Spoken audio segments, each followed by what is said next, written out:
আমি কি তোমার কাছে সনন্দ চেয়েছি কবিতার, যে আমি তোমার জন্যে যাব পাতালে, অথবা ঊর্ধ্বে আকাশে ফোটাবো তোমারই আলেখ্য? জানু বুড়ো, আমি কি তোমার কাছে সনন্দ চেয়েছি কবিতার,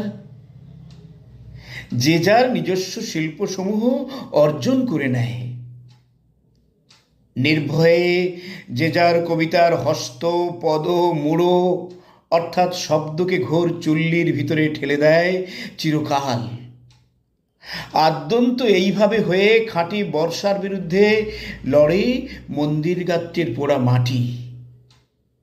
আমি কি তোমার কাছে সনন্দ চেয়েছি কবিতার, যে আমি তোমার কীর্তিকে ধন্য হব?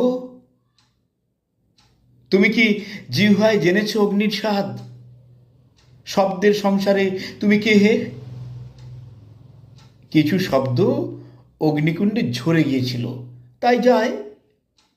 কিছু যায় ভিখারির পাত্রে, কিছু ফোটে রমণীর জঙ্ঘাদেশ, কিছু হরিচন্দনের ফোঁটা হয়ে নিদ্রাহীন গ্রীষ্মরাত্রির আকাশে জ্বলে উঠে দুই লহমার জন্যে।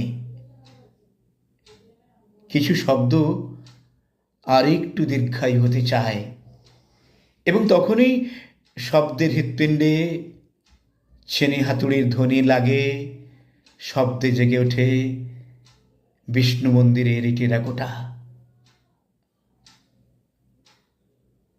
শব্দে শব্দে টেরাকোটা লিখেছেন নীরেন্দ্রনাথ চক্রবর্তী।